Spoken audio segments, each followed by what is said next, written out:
आप देख रहे हैं जेटी न्यूज, सब पे नजर, सबकी खबर। नमस्कार, जेटी न्यूज में आपका फिर एक बार स्वागत है। खबरों के सिलसिले के साथ मैं हूं आपका दोस्त उदय कुमार और खबरें हैं बिहार के समस्तीपुर जिले की। के अध्यक्ष मंजू प्रकाश जी, मैं बता दूं कि यह सीपीआईएम से बक्सर से लगातार 2 बार विधायक भी रही है पूर्व में, और मैं आपको बता दूं कि इस बार वह अपनी दावेदारी निर्दलीय पेश कर रहे हैं विभूतिपुर विधानसभा समस्तीपुर से। मैं आपको बता दूं, सबसे पहले हम इनसे जानने का प्रयास करेंगे कि इनका क्या इतिहास रहा है और आगे यह किन मुद्दों को लेकर अपने विधानसभा क्षेत्र में चुनाव लड़ने के लिए तैयार हैं। कमीशन की प्रथम चेयरपर्सन नहीं हूँ। मैंने हिंदी साहित्य से स्नातकोत्तर किया है। लेक्चरशिप ज्वाइन करने के बाद पुनः मैंने राजनीति में आने का निर्णय किया, तब मैं एमएलए बनी। आप स्नातक हैं मैडम? स्नातकोत्तर एमए किए हुए हैं। किस सब्जेक्ट से मैडम? हिंदी साहित्य। हिंदी साहित्य, हिंदी लिटरेचर। मैडम आप कब से कब तक विधायक रही थी? 90 से लेके 2000 तक। किस पार्टी से थे? सीपीआईएम से। और उसके बाद आप महिला आयोग के अध्यक्ष भी रहे हैं जैसा हाँ जी, पता पहले चला। चेयरपर्सन रही हूँ मैं। तो अभी मैडम जो माहौल है इस बार आपके विभूतिपुर, चूँकि आप बक्सर में लड़ी थी और यहाँ आपके पतिदेव मीन्स हस्बैंड भी आपके लगातार विधायक रहे थे। एक लंबा अंतराल था उनका 1990 से लेकर लगभग 2010 तक जो माहौल था यहाँ का सीपीआईएम के पक्ष में रहा था। क्या लगता है कि जिस तरह से सीपीआईएम पूरे देश में धीरे धीरे कमजोर पार्टी के तौर पे उभर के सामने आ रही है, क्या लगता है कि वो माहौल आप पुनः बना पाएंगे, उनसे कुछ सपोर्ट मिल पाएगा, या फिर निर्दलीय के तौर पे आप उतर रहे हैं तो उसका कितना प्रभाव होगा इस चुनाव में? देखिए, यहाँ पे है कि सीपीआईएम की मैं प्रत्याशी नहीं हूँ।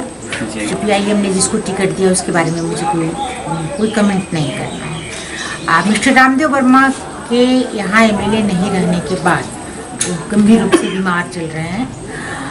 नहीं तो शायद पार्टी उनको प्रत्याशी बनाती, लेकिन वो बहुत गंभीर रूप से बीमार हैं। और विभूतिपुर की जनता ने मुझे इतनी बार आवाज़ दिया, इतनी बार लोगों ने मुझे कहा कि मुझे आना पड़ा उस गैप को भरने के लिए। लोकल जो यहाँ के मुद्दे हैं वो मुद्दे हैं, जो सार्वजनिक मुद्दे हैं, जो सरकार के मुद्दे हैं वह भी हैं।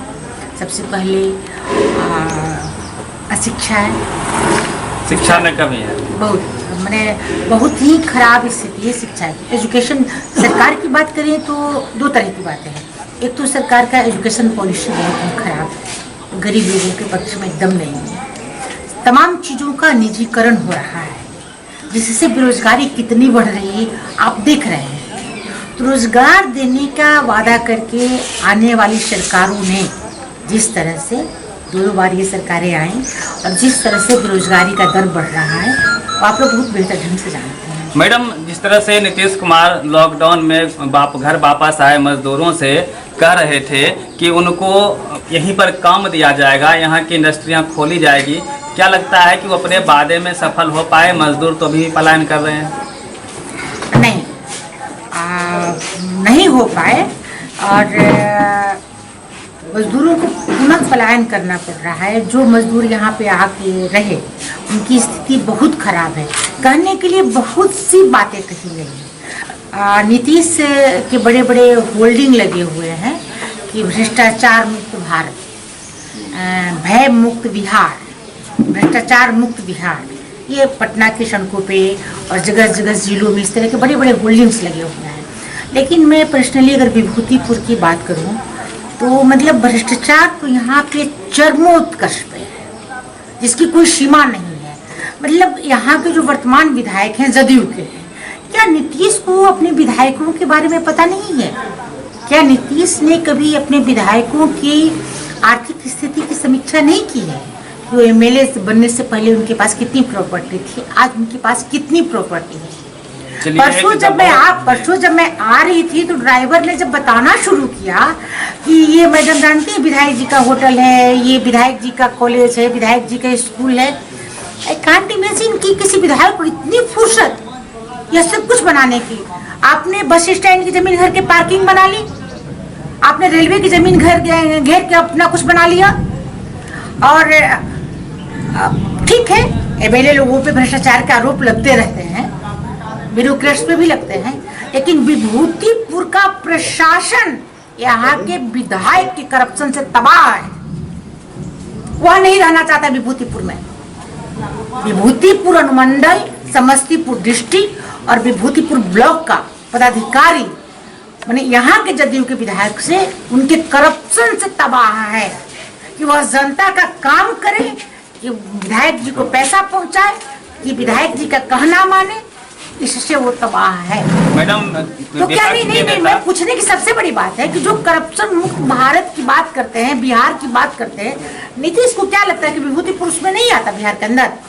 तो मैं इन मुद्दों को लेके मैं जनता को इस भ्रष्टाचार के दलदल से मुक्त करने का मेरा सबसे पहला काम है।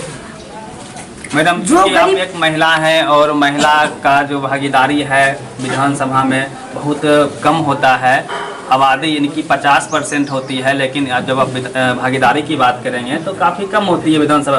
क्या और पढ़ी लिखी महिलाएं घर के सामने आना बहुत बड़ी बात होती है, खुशी की बात होती है। आप जिस तरह से महिला सशक्तिकरण के लिए भी काम किया पूर्व में, आप लगातार जो है ये महिला आयोग के अध्यक्ष भी रहे, क्या लगता है कि कहीं ना कहीं पक्ष हो या विपक्ष हो, महिलाओं को क्यों नहीं विधानसभा की टिकट दे रही है?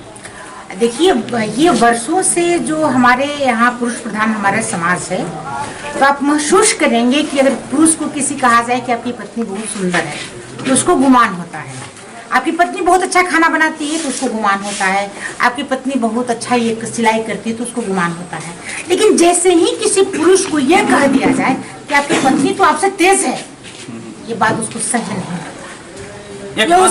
नहीं, ये उसके मर्दानगी पे बात पड़ती है कि किसी का प्रकृति प्रदत्त दिमाग हमसे बड़ा कैसे हो सकता है, वो भी किसी औरत का। इस चीज को बर्दाश्त करने के लिए तैयार नहीं होता है। और इस मानसिकता से तो ये पूरी की पूरी सरकार और मशीनरी और ये व्यवस्था ग्रसित है पूरी तरह से। मैडम एक बात और कि बलात्कार की बात करें या फिर अपहरण की बात करें, लगातार होती रहती है, लेकिन महिलाएं आवाज़ नहीं उठा पाती है। कहीं ना कहीं क्या ऐसा लगता है कि विधानसभा में महिलाओं की संख्या कम है तो उसकी कमी खलती है बिहार में? अगर महिलाओं की संख्या अधिक है, अधिक भी रहे, तो बीजेपी की महिला रहेंगी और जदयू की महिला रहेंगी तो नहीं उठा सकती है। इसमें देखो ना, महिला जो सरकार की जो नीति है, जो उसकी पॉलिसी है, जो उसके सिद्धांत हैं, उसके अनुसार भी ना उसकी मेंबर्स भी चलेंगी, तो नहीं उठाती हैं उन बातों को। एक छोटी सी एक हथनी के मर जाने पे स्मृति ईरानी और मेनका गांधी 8-8 आंसू बहा रही थी। आज कहाँ है आप लोग भाई? कहाँ है? क्यों नहीं आपको पता है? एक इतनी कम उम्र की दलित महिला के साथ, लड़की के साथ रेप होता है, वह मर जाती है, दूसरी लड़की को मार के जला दिया जाता है, उसके घर के उसके परिजनों को उसका लाश देखने के लिए नहीं दिया जाता है। स्मृति ईरानी, मेनका गांधी, सीतारमण, ये कहाँ है सब लोग? क्या लगता है मैडम, इसका प्रभाव बिहार के चुनाव पर पड़ेगा? निश्चित तौर पे पड़ेगा।